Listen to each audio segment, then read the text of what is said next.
Halo, assalamualaikum warahmatullahi wabarakatuh. Ketemu lagi bareng Om Wede di channel Wahyudi Arsenio Winston.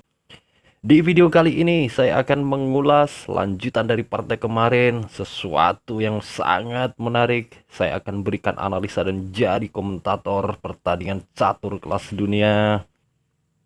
Di kesempatan ini pula saya pilihkan pertandingan antara sang juara dunia Magnus Carlsen yang berhadapan dengan pemenang dari pertandingan antara Caruana dan Wesley So tempo hari di kejuaraan turnamen catur kelas dunia kelas internasional 2020.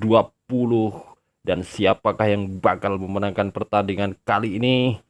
Kita segera akan mengulasnya dan menganalisanya.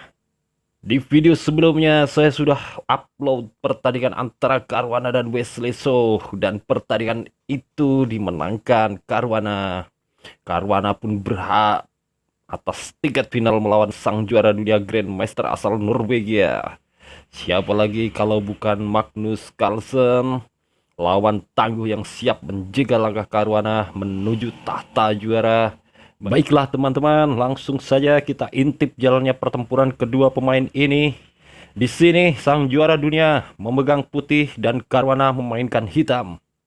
Carlsen memilih pembukaan Inggris di langkah pertamanya, pion C4. Caruana E5. Lanjut Carlsen, kuda ke C3. Caruana juga memainkan kudanya ke F6. Indikator akan terjadi pertarungan sengit di pusat.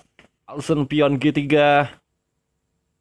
Dijawab Caruana ancaman terhadap kuda dengan menggerakkan gajahnya ke B4. Pria asal Norwegia itu membiarkan ancaman itu dan lebih memilih memainkan pionnya ke E4. Sesuai rencana, Caruana melenyapkan kuda Carlsen, gajah kali kuda C3. Pion B kali gajah C3. Dan Caruana rokade pendek. Pecatur Amerika itu tidak tertarik memukul pion E4 yang gratis, karena Magnus kemungkinan besar akan memainkan menterinya ke E2, ancaman terhadap kuda dan pion di belakangnya. Di sini jelas Carlsen akan menang posisi. Kita kembali ke permainan. Setelah Caruana rokade, saatnya Carlsen mengamankan pion vitalnya dengan memainkan pion F3. Fabiano Caruana mencoba untuk mengorbankan pionnya ke B5. Dengan serentetan rencana yang sangat brilian, apabila Carlsen memukul pion B5, Caruana jelas akan punya momentum gantian mengontrol peta pusat dengan memainkan pion ke D5. Selain itu, Caruana juga punya kesempatan di awal untuk gajah peta terangnya menguasai diagonal penting A8H1 dengan memainkan gajahnya ke B7. Maka di sini Carlsen lebih suka mengajak pertukaran pion dengan memainkan pionnya ke D4. Caruana menerimanya, pion pukul pion D4. Pion pukul pion D4. Pion pukul pion C4. Tampaknya Caruana tahu benar kalau Carlsen jelas enggan memukul duluan pion B5-nya, karena jelas dia akan kehilangan inisiatif menyerang lebih dulu. Dan sebelum mendapatkan pionnya kembali, langkah tempo pion E5 dimainkan Carlsen sekaligus mengusir posisi kuda. Kuda menghindar ke D5. Baru setelah itu gajah pukul pion C4 dimainkan oleh Carlsen. Posisi gajah yang sangat baik. Selain mengancam kuda, gajah itu juga memberikan pin secara tidak langsung untuk Raja Hitam. Rancangan serangan yang disusun sedemikian detail oleh sang juara dunia. Caruana memilih memberi perlindungan kudanya dengan gajah ke B7. Akhirnya kuda dimainkan juga ke H3. yang nantinya kuda itu akan sangat berbahaya bila sudah bermanuver ke G5. Bukannya memilih menghentikan manuver kuda, Caruana malah memainkan pionnya ke D6, mengajak pertukaran pion. Lagi dan lagi Carlsen menunggu dipukul duluan. Dia lebih senang rokade pendek terlebih dahulu.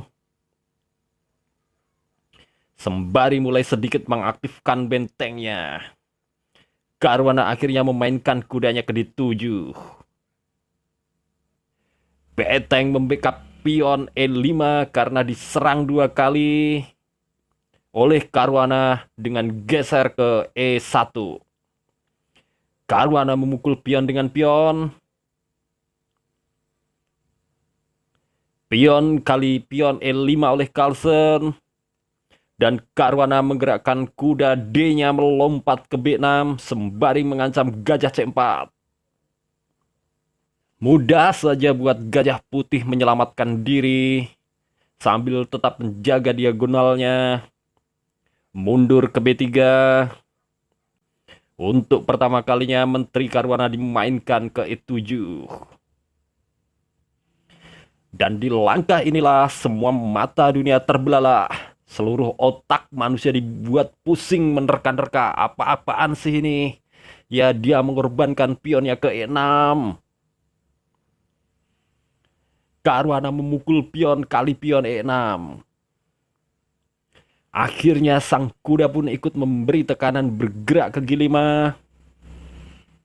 Double attack terhadap pion E6. Diserang oleh beteng dan kuda. Satu-satunya perwira hitam yang mampu melindungi adalah beteng ke F6. Tekanan sang juara dunia pun makin menjadi-jadi. Ancaman skakmat dalam 2 langkah pun dimainkan Carlsen. Ya, dia memainkan menterinya ke C2. Caruana tidak banyak pilihan. Dia menutup akses skakmat dengan beteng ke F6 sambil mengancam kuda. Gerakan super indah dari Carlsen mulai tercipta di langkah berikutnya. Beteng kali pion E6. Wow, benar-benar langkah yang cantik. Caruana tidak bisa memukul dengan beteng, teman-teman. Caruana harus merelakan sang menteri. Menteri kali beteng E6.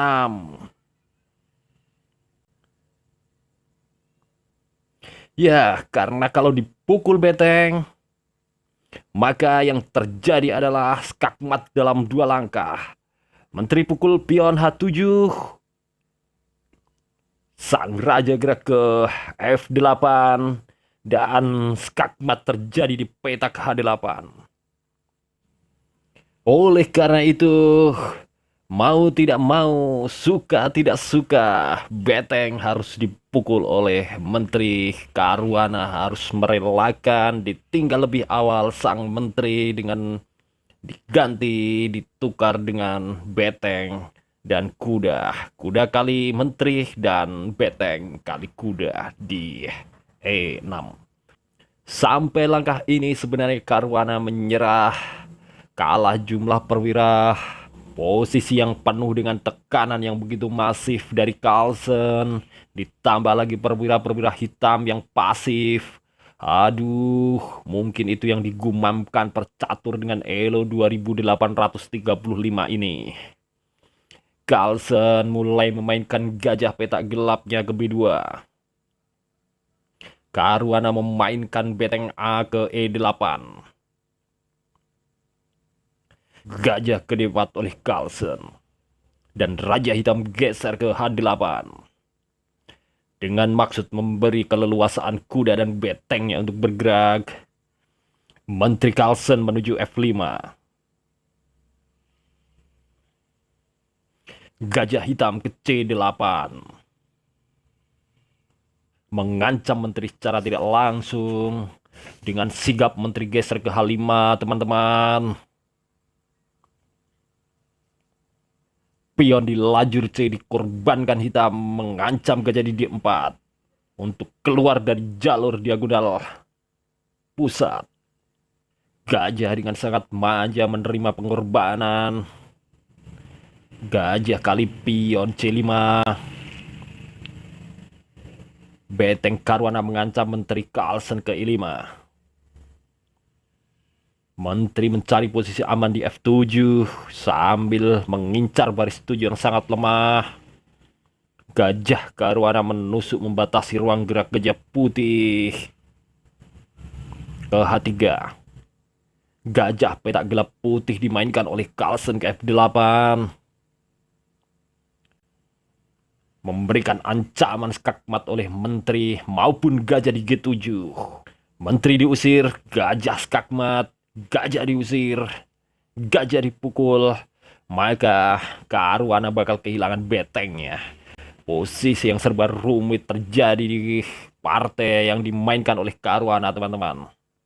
Selagi bisa skak, maka itu yang wajib dilakukan oleh Caruana di langkah-langkah berikutnya. Karena ancaman skakmat tinggal dalam hitungan satu langkah ke depan oleh Carlsen. Oleh karenanya, Caruana memainkan skak di E1 oleh beteng. Beteng kali beteng. Dan beteng kali beteng. Raja geser ke F2. Beteng skak ke F1. Raja ke E2. Kuda skak di C3. Raja ke D3. Dan di sini hitam menyerah, tidak ada petak untuk hitam melakukan skak lagi. D1 dikuasai dan dipantau gajah putih. Wow, sebuah pertandingan yang sangat menarik, teman-teman sekalian. Baiklah, teman-teman sekalian, jika kamu suka dengan video catur seperti ini, silahkan klik like dan tekan tombol subscribe. Nyalakan pula notifikasinya dan berikut beberapa video catur kelas dunia yang tentunya kamu suka. Dengan menekan video yang tertera di sisi layar. Salam gens una sumus, kita adalah satu keluarga. See you di next video berikutnya.